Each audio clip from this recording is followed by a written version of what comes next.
হাত তুলিয়া নবী চোখের পানি সারিয়া আকাশের দিকে নবী রহিলেন তাকিয়া। দয়া করো ক্ষমা করো মিনতি তোমাকে, এদেরকে মারিলে ভবে কে ডাকিবে আল্লাহ।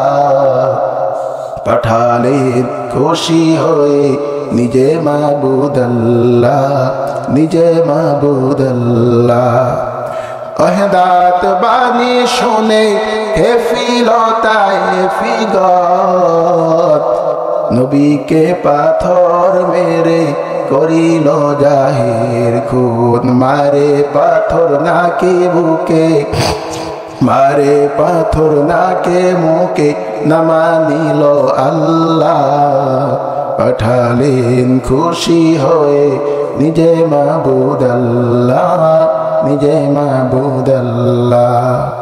মার খেয়ে তায়েফ ছেড়ে পালালেন পাহাড়ের উপর, কাতর হইয়া নবী বসিলেন পাথরের উপর।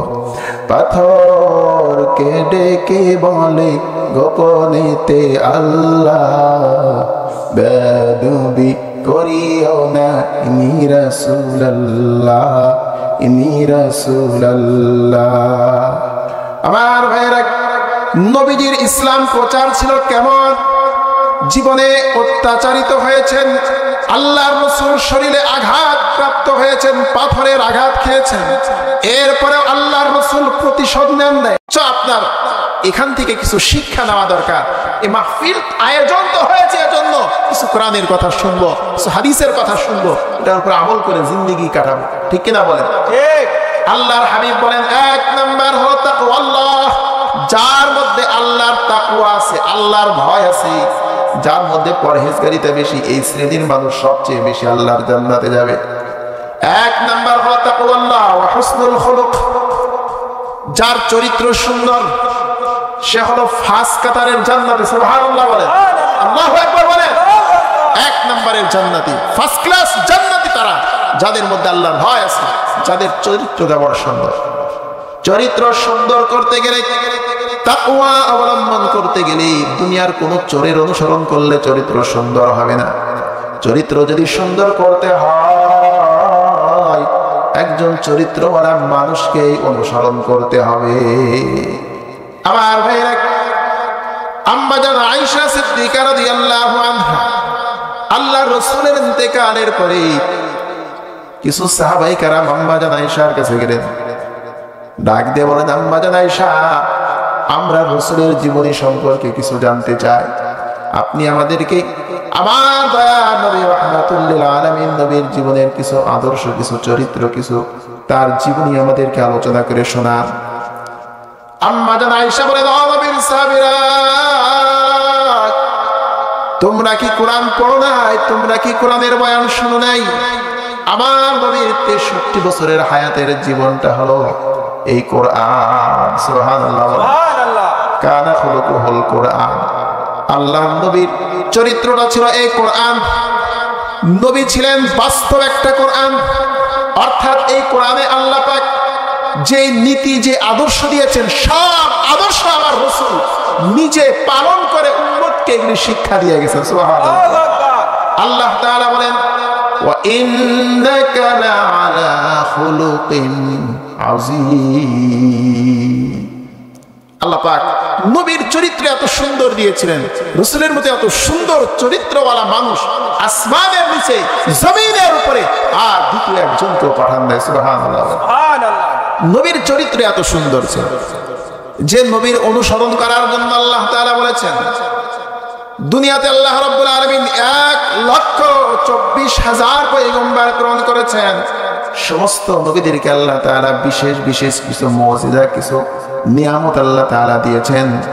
আমার নবীকে আল্লাহ তাআলা এত বেশি মহব্বত করেন, সমস্ত নবীদেরকে যত মুজিজা, যত গুণ দিয়েছিলেন, সমস্ত গুণ আল্লাহ তাআলা আমার আপনার নবীকে আল্লাহ দান করেছিলেন। সুবহানাল্লাহ।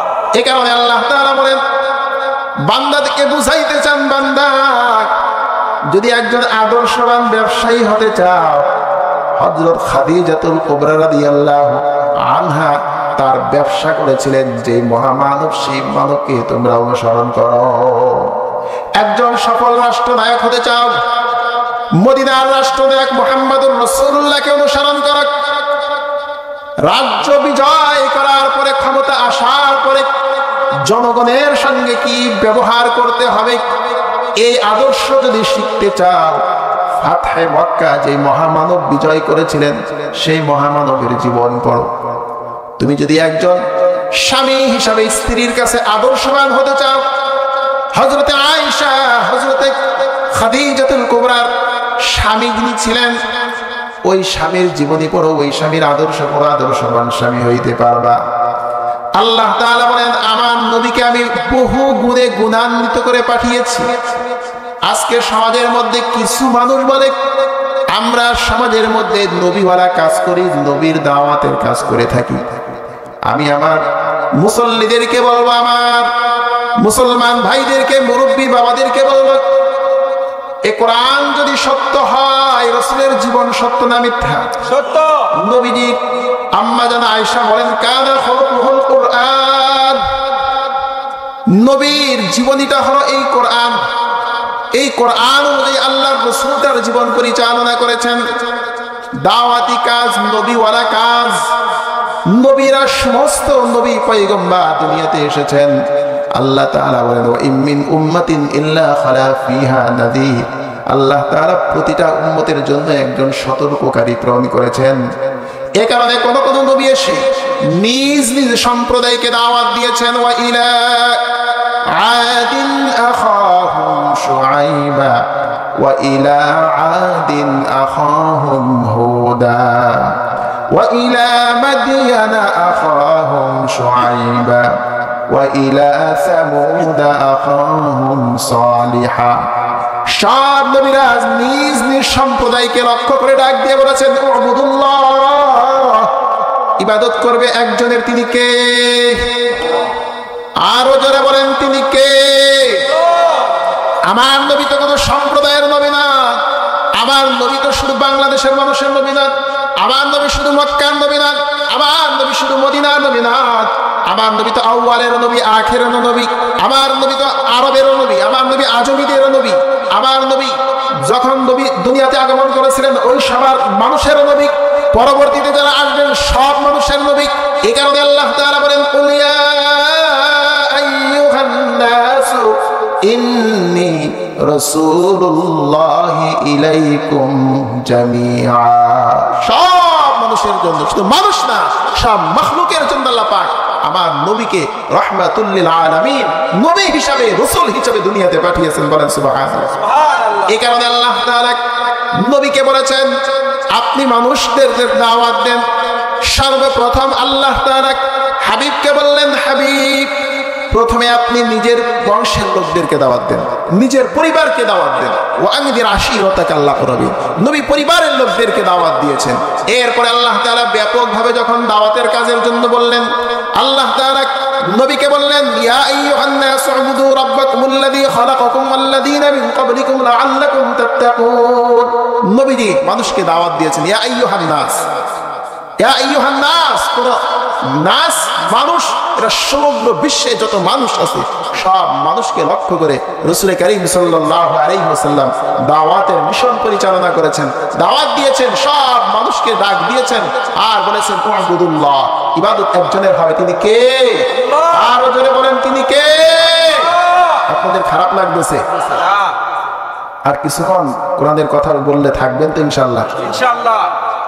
এই যে মনে করেন ঢাকা থেকে অনেক মাইল, এখানে কত কিলো? 200 কিলো, 150, 200, 250, যাই হোক, শত শত কিলো, ঠিক আছে না?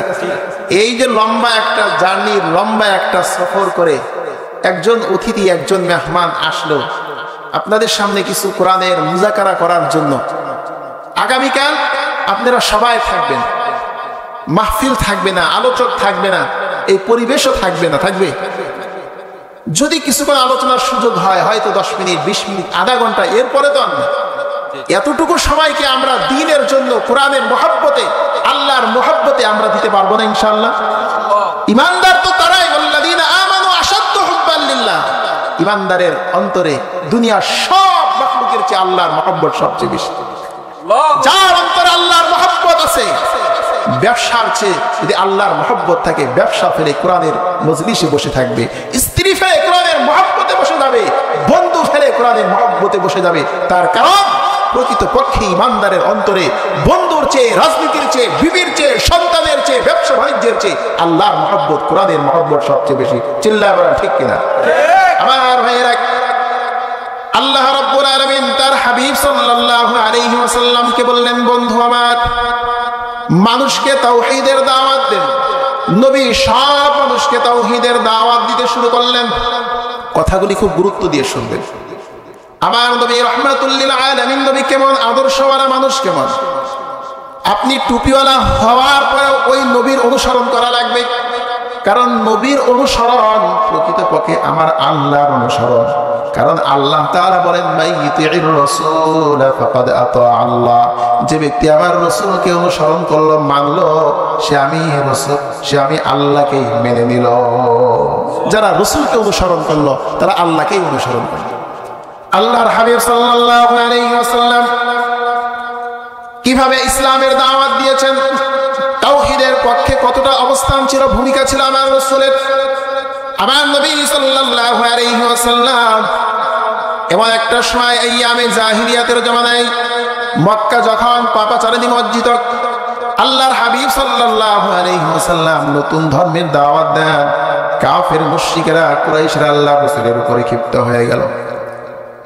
আল্লাহর রাসূল সাল্লাল্লাহু আলাইহি ওয়াসাল্লামের চাচা আবু তালিবের কাছে নবীজির নামে প্রশ্নবিদ্ধ করলো, রাসূলের নামে অভিযোগ দিল, ডাক দিয়ে বলে, আবু তালিব, তুমি তো আমাদের সমাজের একজন নেতা, আমরা তোমাকে নেতা হিসেবে মানি। তোমার ভাতিজার নতুন ধর্মের দাওয়াত দেয়, তোমার ভাতিজার দাওয়াত বন্ধ করে দাও, না হয় আমাদের হাতে তাকে ন্যস্ত করে দাও। বারবার আবু তালিবের উপরে প্রেসার কিক করা হলো। আল্লাহর হাবিব সাল্লাল্লাহু আলাইহি ওয়াসাল্লাম বললেন, ঘরে আসলেন। চাচা আবু তালিব ভাতিজাকে ডাক দিয়ে বলে, মুহাম্মদ, আমি জানি তোমার ধর্ম সত্য, তোমার মিশন সত্য। আরে মুহাম্মদ, তুমি যে নতুন ধর্মের দাওয়াত দাও, মক্কার মানুষেরা আমার কাছে তোমার বিরুদ্ধে অভিযোগ করেছে। মুহাম্মদ, দাওয়াত কি বন্ধ করা যায় না? আল্লাহর হাবিব সাল্লাল্লাহু আলাইহি ওয়াসাল্লামের চেহারা বিবর্ণ হয়ে গেছে। নবী আমার চাচাকে লক্ষ্য করে বলেন, চাচা, আমার জাতি, আমার সম্প্রদায় আমাকে যে দাওয়াত বন্ধর জন্য আপনার কাছে দাবি জানিয়েছেন, আমার আল্লাহ ওই দাওয়াত দেওয়ার জন্য আমাকে দুনিয়াতে পাঠিয়েছে।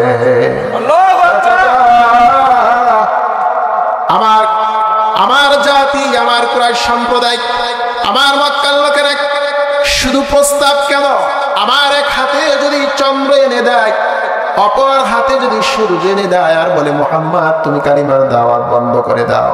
চাচা, আমার হাতে চন্দ্র দিবে, সূর্য দিবে, এরপরেও তাওহীদের বাণী কোরআনের দাওয়াত দাও, আমি বন্ধ করব না। চাচা, এরপরেও আমি হকের কথা বলা বন্ধ করব না। চাচা, শিরকের বিরুদ্ধে কথা বলা বন্ধ করব না, জুলুমের বিরুদ্ধে কথা বলা বন্ধ করব না। চাচা, আমি হকের কথা বলা বন্ধ করব না, তাওহীদের পক্ষে কথা বলা বন্ধ করব না। আল্লাহর হাবিব সাল্লাল্লাহু আলাইহি ওয়াসাল্লামকে চাচা সান্ত্বনা দিলেন, আরে মুহাম্মদ, তুমি তোমার মিশন সাকসেস করে কাজ করে যাও। আমি এতটুকু তোমাকে সান্ত্বনা দিব, গ্যারান্টি দিব, আমি আবু তালিব যতদিন দুনিয়াতে থাকবো, দুনিয়ার কোনো মানুষ তোমার শরীরে ফুলের টোকা লাগাবে, এটা আমি আবু তালিব বরদাস্ত করব না। আল্লাহর রাসূল সাল্লাল্লাহু আলাইহি ওয়াসাল্লাম চাচার সহযোগিতা পেয়েছেন তাওহীদের দাওয়াতের ক্ষেত্রে। দাওয়াত ও তাবলীগের কাজ করেছেন, কাফের মুশরিকরা বিরোধিতা করেছে।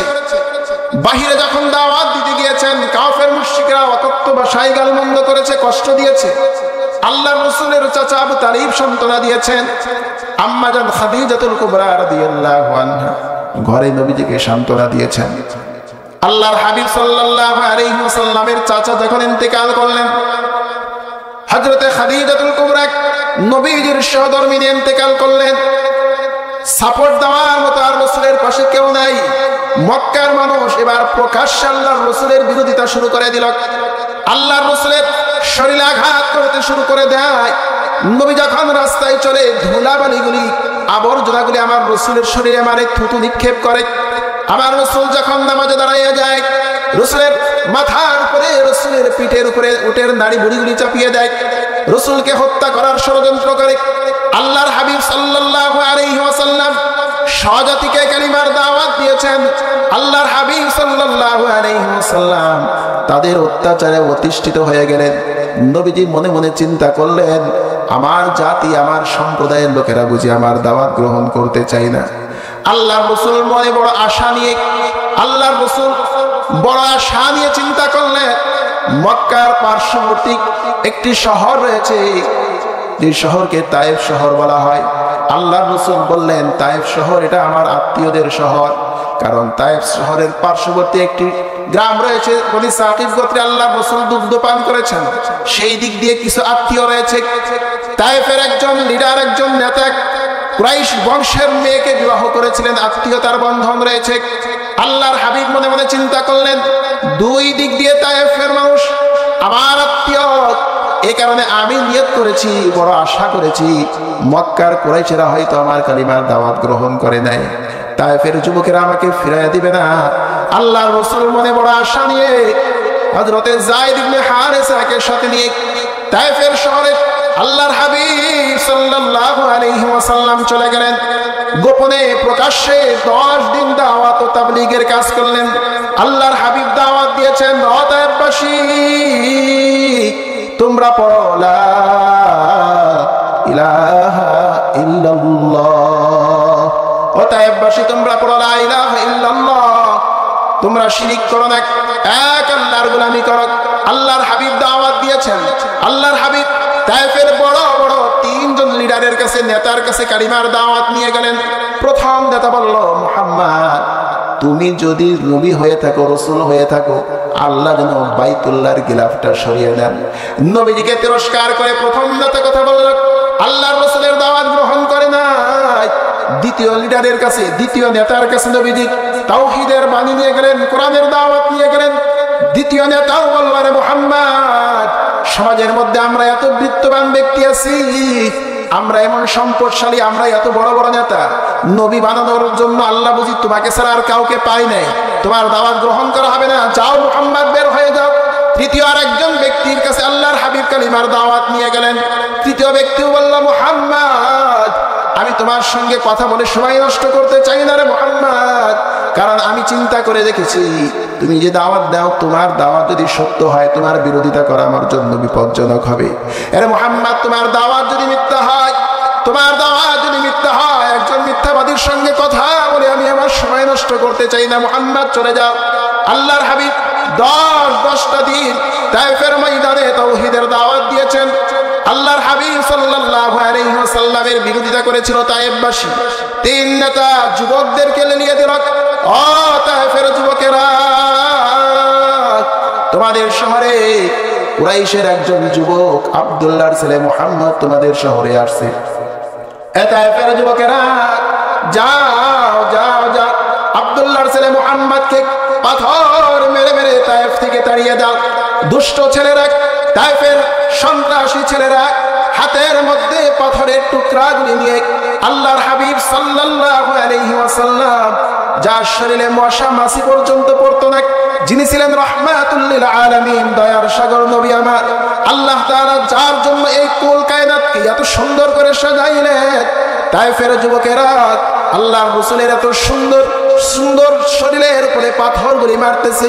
আমার ভাইয়েরা, আম্মা জান আয়েশা সিদ্দিকা রাদিয়াল্লাহু আনহা আল্লাহর হাবিব সাল্লাল্লাহু আলাইহি ওয়াসাল্লামকে একদিন গোসল করাচ্ছেন, হুজরাখানায় গোসল করাচ্ছেন। আম্মা জান আয়েশা আল্লাহর রাসূলের পিঠ থেকে, শরীর থেকে আল্লাহর রাসূলের চাদরটা সরিয়ে নিলেন। আম্মা জান আয়েশা লক্ষ্য করে দেখেন, এত সুন্দর শরীর আমার নবী, এত সুন্দর শরীর আমার রাহমাতুল লিল আলামিন নবী। লক্ষ্য করে দেখেন, এত সুন্দর শরীরের মধ্যে কালো কালো ক্ষত দাগ দেখা যায়, গর্ত হয়ে গেছে। আম্মা জান আয়েশা ডাক দিয়ে বলেন, ইয়া রাসূলুল্লাহ, ইয়া হাবিবাল্লাহ, এত সুন্দর শরীরের উপরে মশা মাছি পর্যন্ত পড়ে না, নবী আমার, আমি জানতে চাই আপনার কি কোনোদিন বসন্ত হয়েছিল কিনা? নবী আমার আমি জানতে চাই কোন অসুস্থ ছিলেন কিনা? আল্লাহর হাবিব সাল্লাল্লাহু আলাইহি ওয়াসাল্লাম বলেন, আয়েশা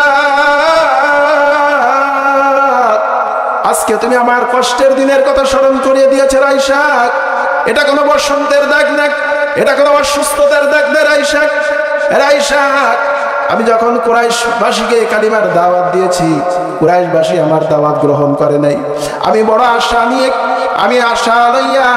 আমি যখন তায়েফের ময়দানে গেলাম, তায়েফের মানুষদেরকে আমি কালিমার দাওয়াত দিয়েছি, কালিমার দাওয়াত তো গ্রহণ করে নাই।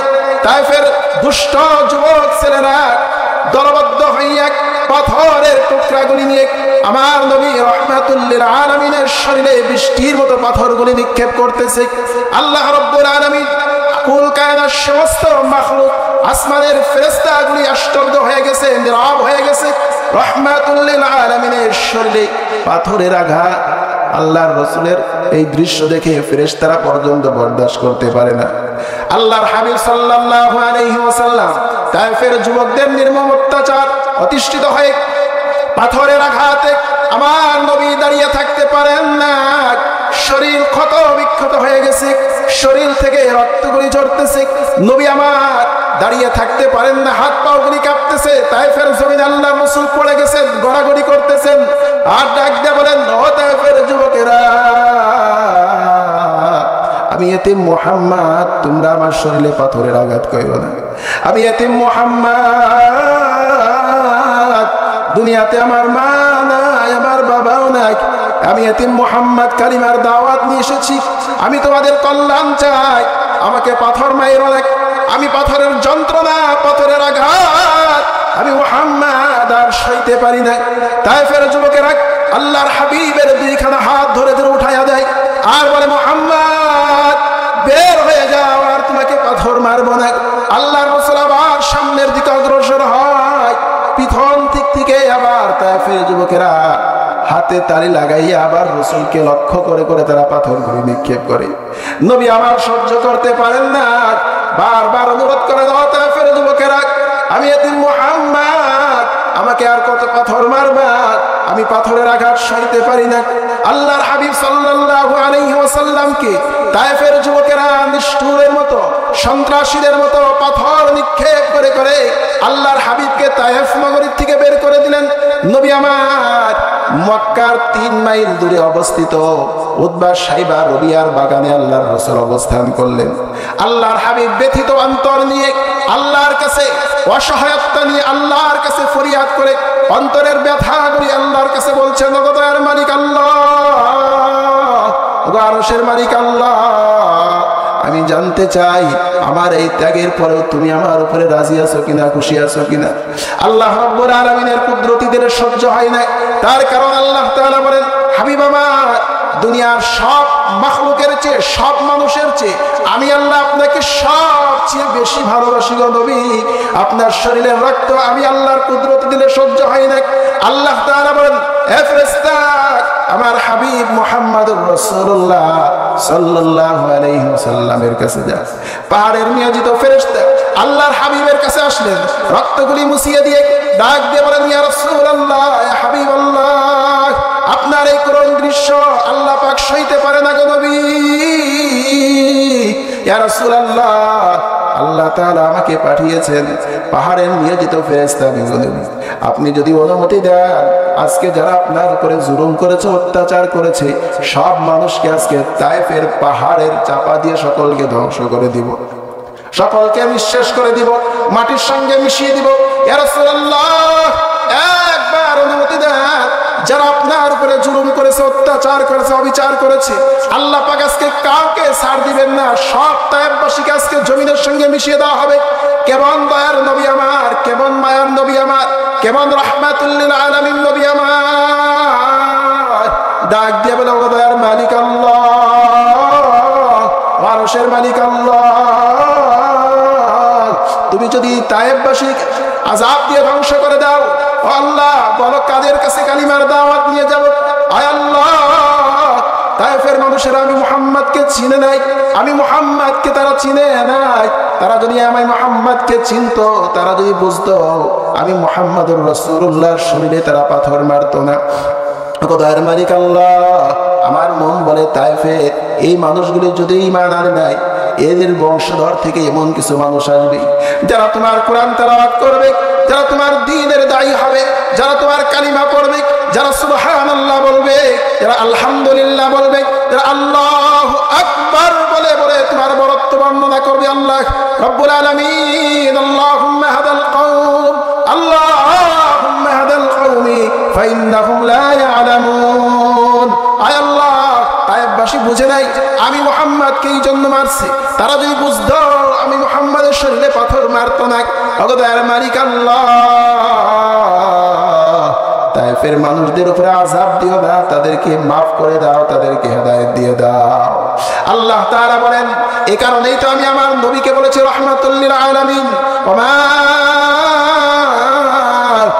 আরসালনাকা ইল্লা রাহমাতাল লিল আলামিন। বলেন না সুবহানাল্লাহ, মুহাম্মদে বলেন না সুবহানাল্লাহ। হাত তুলে আ নবী, চোখের পানি সারিয়া আকাশের দিকে নবী রহিলেন তাকিয়া। দয়া করো, ক্ষমা করো, মিনতি তোমাকে, এদেরকে মারিলে ভবে কে ডাকিবে আল্লাহ। পাঠালেন খুশি হয়ে নিজে মাবুদ আল্লাহ, নিজে মাবুদ আল্লাহ। অহেদাত বাণী শুনে হেফিল তায়েফিগণ, নবীকে পাথর মেরে করিল জাহির খুন। মারে পাথর নাকে বুকে, মারে পাথর নাকে মুখে, না মানিল আল্লাহ। পাঠালেন খুশি হয়ে নিজে মাবুদ আল্লাহ, নিজে মাবুদ আল্লাহ। মার খেয়ে তায়েফ ছেড়ে পালালেন পাহাড়ের উপর, কাতর হইয়া নবী বসিলেন পাথরের উপর। পাথরকে ডেকে বলে গোপনেতে আল্লাহ, বেদবি করিও না ইনি রাসূলুল্লাহ, ইনি রাসূলুল্লাহ। আমার ভাইরা, নবীজির ইসলাম প্রচার ছিল কেমন? জীবনে অত্যাচারিত হয়েছেন, আল্লাহর রাসূল শরীরে আঘাত প্রাপ্ত হয়েছেন, পাথরের আঘাত খেয়েছেন। এরপরে আল্লাহর রাসূল প্রতিশোধ নেন নাই। রাসূল অতিরিক্ত ভাবে তাদের উপরে আল্লাহর রাসূল চাইলে আল্লাহকে যদি একবার বলতেন আল্লাহ আযাব দিয়ে ধ্বংস করে দাও, সব তায়েফবাসীকে আল্লাহ ধ্বংস করে দিতেন। আল্লাহর রাসূলের অন্তরে উম্মতের কত মায়া। এ কারণে আমি আমার তেলাওয়াতে বয়ানের শুরুতে যে আদর্শের আলোচনা করেছি, লাকাদ কানা লাকুম ফি রাসূলিল্লাহি উসওয়াতুন হাসানাহ। দাওয়াত ও তাবলীগের কাজ করেন, নবীজির ইতিহাসটা কি আপনাদের জানা নাই? সারা জীবন দাওয়াত ও তাবলীগের কাজ করেন, আপনি বলেন নবীওয়ালা কাজ করি। কোন নবীওয়ালা কাজ যারা করে তারা কখনো টঙ্গীর ময়দানে নিরীহ মানুষ যারা তাহাজ্জুদের সিজদায় পড়েছিল, যারা টঙ্গীর ময়দানে রাত্রে ঘুমিয়েছিল, ঘুমন্ত কোন ইমানদার ব্যক্তিকে তাহাজ্জুদ পড়নেওয়ালা সিজদায় পড়ে রয়েছে এমন কোন মুসলমানকে যারা আক্রমণ করে হত্যা করতে পারে, এরা কখনো নবীওয়ালা কাজ করতে পারে না। এরা হলো সন্ত্রাস, এরা সন্ত্রাস, এরা নবীর কোন উত্তরসূরি ওরা হতে পারে না। ঠিক কিনা বলে? নবীর উত্তরসূরিরা কখনো নবীর দায়ীদের উপরে, মুসলমানের উপরে কখনো অত্যাচার করতে পারে না, হত্যা করতে পারে না। ইতিহাস পড়েন, সারা দেশের মানুষ জানে, সারা বিশ্বের মানুষ জানে। ইতিহাস স্বর্ণের অক্ষরে লিপিবদ্ধ হয়ে আছে। আল্লাহ রাসূলকে কাফের মুশরিকরা আঘাত করেছে, প্রতি উত্তরে আল্লাহ রাসূল তাদের জন্য দোয়া করেছেন, ওয়া আহসিন ইলা মা আসা ইসা ওয়া আহসিন ইলা মা আসা ইলাইক। নবীর সঙ্গে যারা দুর্ব্যবহার করেছে, ভালো ব্যবহারের মাধ্যমে আল্লাহ রাসূল তাদেরকে উত্তর দিয়েছেন, তার সমাধান দিয়েছেন। আমি কেমন নবীওয়ালা কাজ করি, কেমন দাওয়াতের কাজ করি, আমার স্বার্থের বিরুদ্ধে গেলে মানুষ হত্যা করতে আমার বুক কাঁপে না,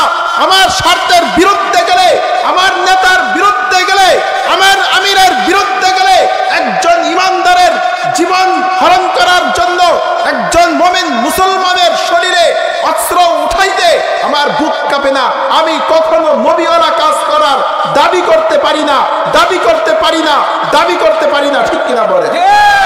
এজন্য আমি আপনাদের কাছে উদারত আহ্বান জানাবো, দল মত নির্বিশেষে যারা মানুষের উপরে, ঘুমন্ত মানুষের উপরে, তাহাজ্জুদের সিজদায় অনবরত মানুষের উপরে যারা আক্রমণ করেছে, এরা কখনো দাওয়াত ও তাবলীগের কর্মী হতে পারে না, এরা কখনো দাওয়াত ও তাবলীগের কর্মী হতে পারে না। কিছুদিন আগে একটা ভিডিও দেখলাম যে কিছু মানুষ আছে আলেম, কিছু মানুষ আছে গায়রে আলেম, অর্থাৎ আলেম না, কিন্তু দেখা যায় অনেক সময় টুপি পরলে, জুব্বা পরলে, দাড়ি রাখলে, সুরত পরিবর্তন করলে তাকে আলেমের মতো দেখা যায়, দেখা যায় না? আলেমের মতো দেখা যায়, কিন্তু প্রকৃত পক্ষে সে আলেম না। কিছু মানুষ আছে দ্বীনের দায়ী সাজে, কিছু সন্ত্রাস আছে আল্লাহর নবীর আশিকদেরকে, আল্লাহর রাসূলের দ্বীনের দায়ীদের উপর আক্রমণ করার জন্য সুযোগ হিসাবে, সন্ধান হিসাবে, কৌশল হিসাবে মাথায় টুপি ব্যবহার করেছে, মাথায় টুপি ব্যবহার করেছে, শরীরে লম্বা জামা ব্যবহার করেছে, মাথায় পাগড়ি ব্যবহার করেছে। প্রকৃত পক্ষে ওরা দ্বীনের দায়ী না, ওরা দেশের দুশমন, ওরা জনগণের দুশমন, ওরা ইসলামের দুশমন। আমি আমার দেশের সরকারকে দ্ব্যর্থহীন ভাষায় বলতে চাই, যারা দ্বীনের দায়ীদের উপরে, ঘুমন্ত মুসল্লিদের উপরে আক্রমণ করেছে, এদেরকে যেন দ্বিতীয়বার টঙ্গীর ইস্তেমার ময়দানে সন্ত্রাসীদেরকে আর দ্বিতীয়বার ইস্তেমার ময়দানে আর জায়গা দেওয়া না হয়, ঠিক কিনা? আমি সরকারের কাছে উদারত আহ্বান জানাবো, যে সমস্ত ব্যক্তিরা সন্ত্রাসী কায়দায় মুসলমানের উপর আক্রমণ করেছে, যে ব্যক্তিরা সন্ত্রাসী কায়দায় টুপিওয়ালাদের উপর আক্রমণ করেছে, যে ব্যক্তিরা সন্ত্রাসী কায়দায় আলেম ওলামাদের উপর আক্রমণ করেছে, বাংলার জমিনে তাদের বিচার একদিন হবেই হবে, ঠিক কিনা বলেন? আমরা সরকারের কাছে এই দাবি জানাই, তাদেরকে চিহ্নিত করে, গ্রেফতার করে দৃষ্টান্তমূলক শাস্তির আওতায় না আনা পর্যন্ত আহলে হক উলামায়ে কেরাম তাদের বিরুদ্ধে কথা বলেই যাবে, তাদের বিরোধিতা করেই যাবে। তাদের থেকে, সন্ত্রাসীদের থেকে ইসলামকে হেফাজত করার জন্য, কোরআনকে হেফাজত করার জন্য হাক্কানি উলামায়ে কেরাম, দ্বীনের রাহবার যারা আছেন, তারা কথা বলেই যাবে, কথা বলেন, ঠিক কিনা? সম্মানিত হাজিরিন, দেখেন রাসূলের ইসলাম প্রচার কিছুক্ষণ আগে বললাম, আপনারা অনেকেই চোখের পানি ছেড়ে কেঁদেছেন। এটা ছিল রাসূলুল্লাহর আদর্শ। লাকাদ কানা লাকুম ফি রাসূলিল্লাহি উসওয়াতুন হাসানা, উত্তম আদর্শ তো ছিল রাসূলের। তুমি দ্বীনের দাওয়াতের কাজ করো, ভালো কথা। দ্বীনের দাওয়াতের কাজ যারা করে, দ্বীনের দাওয়াতের কর্মী যারা হয়, সারাটি জীবন আমরা দেখেছি দাওয়াত ও তাবলীগের মানুষের শরীরে হাত বুলিয়ে কথা বলে, দাওয়াত ও তাবলীগের মানুষের সাথে মানুষ খারাপ ব্যবহার করলে সে আরো বলে, ভাইজান আমার ভুল হয়ে গেছে, মাফ করে দেন।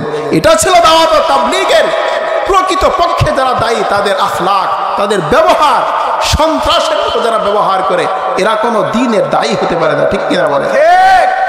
আমি দ্ব্যর্থহীন ভাষায় আপনাদেরকে জানিয়ে দিতে চাই, যারা সাদের অনুসারী হয়ে সাদের রাজত্ব কায়েম করার জন্য বাংলাদেশে ষড়যন্ত্রমূলক দাওয়াত ও তাবলীগের মধ্যে ফাটল সৃষ্টি করতে চায়, এই ইস্তেমার ময়দানে 2018-তে আলেম উলামার রক্ত ঝরিয়েছে, তৌহিদি মুসলমান দ্বীনের হক্কানি দায়ীরা রক্ত ঝরিয়েছে।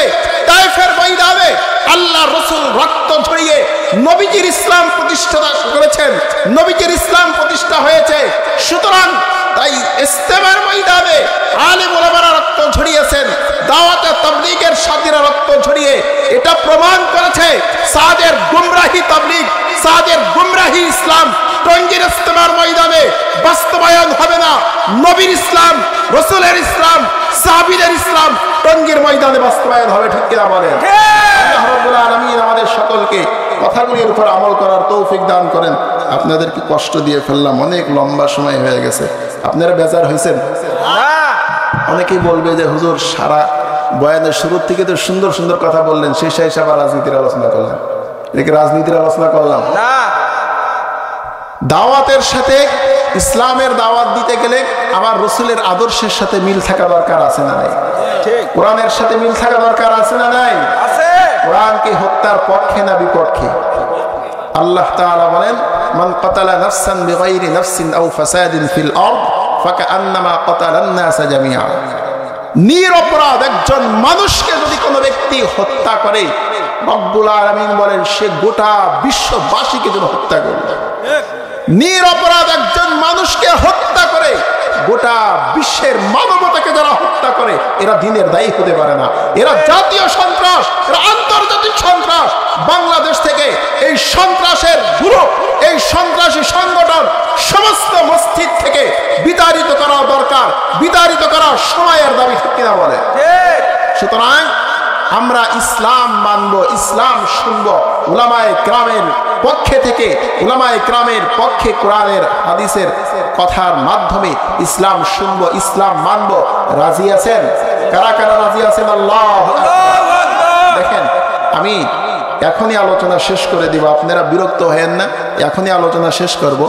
নবীজির দাওয়াত, অনেকে অনেক সময় বলতো, হুজুর মাশাআল্লাহ আলেম হয়েছেন, দ্বীনের কাজ করেন, হুজুর আপনি কি দাওয়াত ও তাবলীগের কাজ লাগায়, দাওয়াত ও তাবলীগের সময় লাগাইছেন? দাওয়াত ও তাবলীগ কোনটাকে বলে? যারা দ্বীনের দায়ী হিসাবে কাজ করে, ওই যে ভিতরে এলেম কালাম কিছু নেই, টুপি লাগাইছে, দাড়ি রাখছে, পাগড়ি পরছে, লম্বা জামা, এখন দেখলে মনে হয় অনেক বড় শাইখুল হাদিস, সে আলেমদের দামই দেয় না, সে কিছু মনেই করে না। অথচ আল্লাহ রাব্বুল আলামিন নবীজি কি বলেছেন? ইয়া আইয়ুহার রাসূল বাল্লিগ মা উনজিলা ইলাইকা মির রাব্বিক। হে নবী, হে রাসূল, আপনি তাবলীগ করেন যা আপনার উপরে নাজিল হয়েছে। নবীজির উপরে নাজিল হয়েছে কি? কোরআন। আরো জোরে বলেন কি? কোরআন। নবীজি এই কোরআন থেকে দাওয়াত দিয়েছেন। কামা আরসালনা ফীকুম রাসূলাম মিনকুম ইয়াতলু আলাইকুম আয়াতিনা ওয়াল্লাযী বা'আসা ফিল উম্মিয়্যিনা রাসূলাম মিনহুম ইয়াতলু আলাইহিম আয়াতি। নবীজির দাওয়াতের ধারা যেটা ছিল, সর্বপ্রথম নবীজির দাওয়াতের ধারা ছিল নবীজি কোরআন তেলাওয়াতের মাধ্যমে কোরআন শুনিয়ে শুনিয়ে মানুষকে দাওয়াত দিয়েছেন। সুতরাং যেই দাওয়াতের মধ্যে কোরআনের কথা আছে, এটা নবীওয়ালা কাজ, ঠিক কিনা বলে? যেই দাওয়াতের মধ্যে কোরআনের আলোচনা আছে, এটাই প্রকৃত সত্যকারে, এটাই হক তাবলীগ। যেই দাওয়াতের মধ্যে কোরআনের কথা নাই, যেই দাওয়াতের মধ্যে হাদিসের কথা নাই, রাসূলের কথা নাই, আল্লাহর কথা নাই, শুধু বানানো কথা, এটা ওয়াজ, এটা তাবলীগ নয়, এটা তাবলীগ নয়, এটা তাবলীগ নয়। তাবলীগ তো ওটাকেই বলা হবে। এমন কোন আলেম যদি থাকেন, আমার কথাকে চ্যালেঞ্জ করবেন যে আপনি কথা বলেছেন ভুল। আমি বলেছি, যারা কোরআন থেকে বলে না, মানুষকে ভালো ভালো কথা বলে, এটা হচ্ছে ওয়াজ। আর যারা কোরআন থেকে কথা বলে, এটা হচ্ছে তাবলীগ। কারণ আল্লাহ তাআলা বলেছেন, নবী বাল্লিগ মা উনজিলা ইলাইকা মির রাব্বিক, আপনি তাবলীগ করেন ওই জিনিসের যা আপনার উপরে নাজিল করা হয়েছে, নবীজির উপরে নাজিল করা হয়েছে কোরআন। আমি যদি আপনাদের সামনে কোরআন থেকে কথা বলে থাকি, এতক্ষণ কথা বলছি কি থেকে? কোরআন থেকে। যদি কোরআন থেকে কথা বলে থাকি, আমি সত্য তাবলীগ করেছি, তাবলীগের হক আদায় করতে পারি নাই, চেষ্টা করেছি। আল্লাহ পাক রব্বুল আলামিন আমাদের কথাগুলির উপরে আমল করার তৌফিক দান করে দেন। মাহফিলটা অনেক ভাইরা অনেক কষ্ট করে আয়োজন করেছেন, এতে কি আপনারা খুশি না বেজার? কারা কারা খুশি? আল্লাহু আকবার। যারা মুনাজাতের আগে চলে যাবে, মনে করবো এরা মাহফিল দেওয়াতে অনেক অসন্তুষ্ট হয়েছে, ভিতরে ক্ষোভ, যার কারণে মানুষকে বুঝাইতে চাচ্ছে মাহফিল দিয়েছ তো কি হয়েছে, মুনাজাত ধরবই না। মাহফিল দিয়েছ হুজুর আনছো তাই কি হয়েছে, মুনাজাত ধরলাম না, দেখাই দিলাম। আর দোয়া ওয়াল ইবাদা, দোয়া এটাও একটা ইবাদত।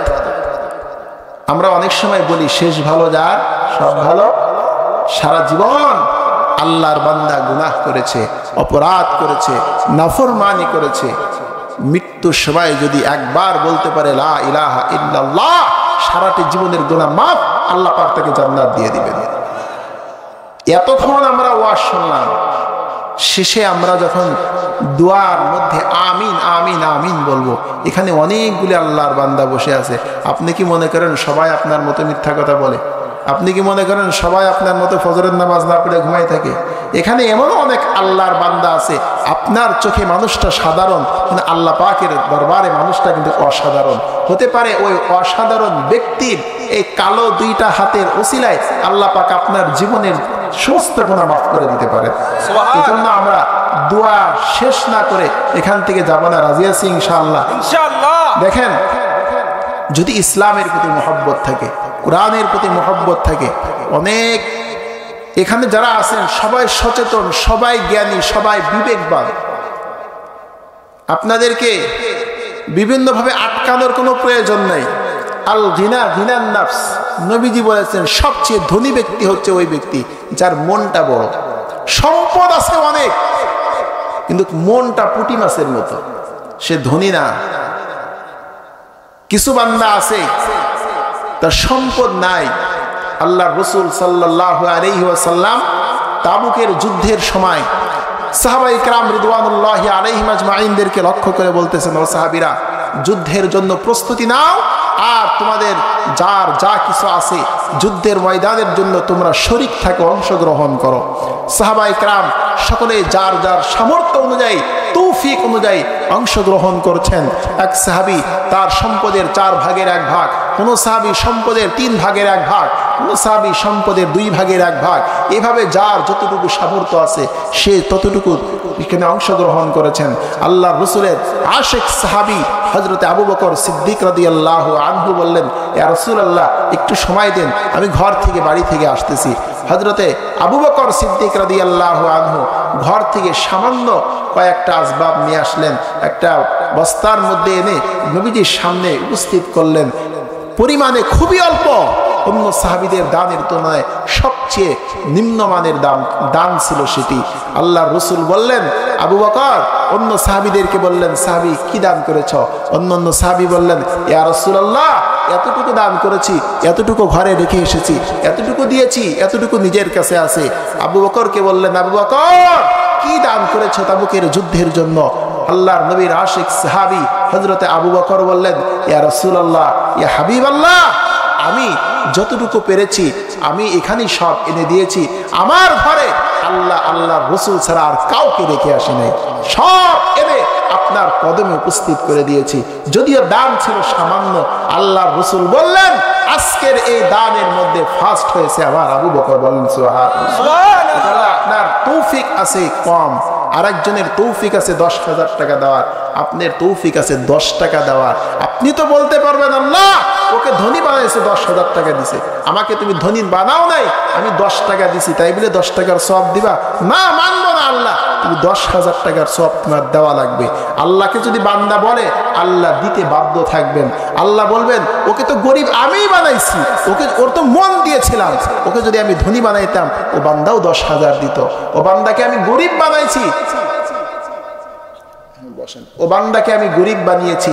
ধনী এবং গরিব বানান কি? আল্লাহ।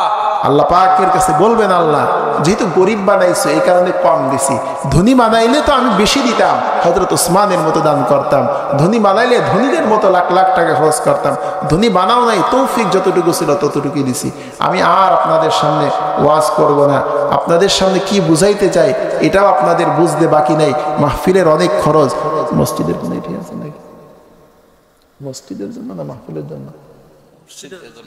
মসজিদের জন্য। হ্যাঁ, এই যে আপনাদের পাশে যে মসজিদ, আমি তো এই মসজিদে নামাজ পড়লাম, মসজিদের হালত আমি দেখলাম। আমার মনে হয় বর্তমানে এমন জীর্ণ শীর্ণ মসজিদ আশেপাশে, কেন আমি বিভিন্ন অঞ্চলে ঘোরাফেরা করি, এত জীর্ণ শীর্ণ মসজিদ আমার চোখে পড়ে না। তবে এই মসজিদে নামাজ পড়ে আমি তৃপ্তি পেয়েছি অনেক, কারণ এই একটা মসজিদ চাকচিক্য যত কম থাকে সেইখানে নামাজ পড়ার খুশুখুশু তত বেশি থাকে। এরপরেও যেহেতু মসজিদটা পুরাতন হয়ে গেছে, জায়গাটা সংকীর্ণ হয়ে গেছে, এখানে তো আপনারাই নামাজ পড়বেন, আপনারা মারা গেলে আপনাদের উত্তরাধিকারী যারা আছে, আপনাদের সন্তান, আপনাদের নাতি, এরা নামাজ পড়বে আর রব্বির হামহুমা কামা রব্বায়ানি বলে আপনাদের জন্য দোয়া করবে, জিকির করে দোয়া করবে, নামাজ পড়ে দোয়া করবে।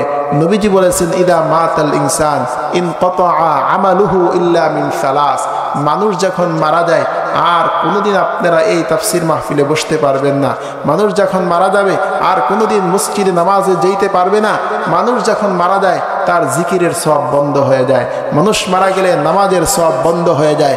মানুষ মারা গেলে তাফসীর মাহফিল শোনার সওয়াব বন্ধ হয়ে যায়। সুবহানাল্লাহ বলার সওয়াব বন্ধ হয়। আলহামদুলিল্লাহ বলার সওয়াব বন্ধ হয়ে যায়। হজের সওয়াব বন্ধ হয়। যাকাতের সওয়াব বন্ধ হয়ে যায়। আল্লাহর রাসূল বলেছেন, ইল্লা ইনকাতা আমালুহু ইল্লা মিন সালাস ইল্লা মিন সাদাকাতিন জারিয়া। একটা আমল বাকি থাকে, তিনটা আমলের মধ্যে একটা আমল বাকি থাকে, বান্দা কবরে চলে যাওয়ার পরে তার সওয়াব বন্ধ হয় না। সওয়াব মৃত্যুর পরেও কবরে অনবরত প্রতিদিন সওয়াব আল্লাহ পাক পৌঁছাইতে থাকেন। সেই সওয়াব, সেই দরজা দুনিয়ার থেকে কি আমরা রেখে দিতে চাই না?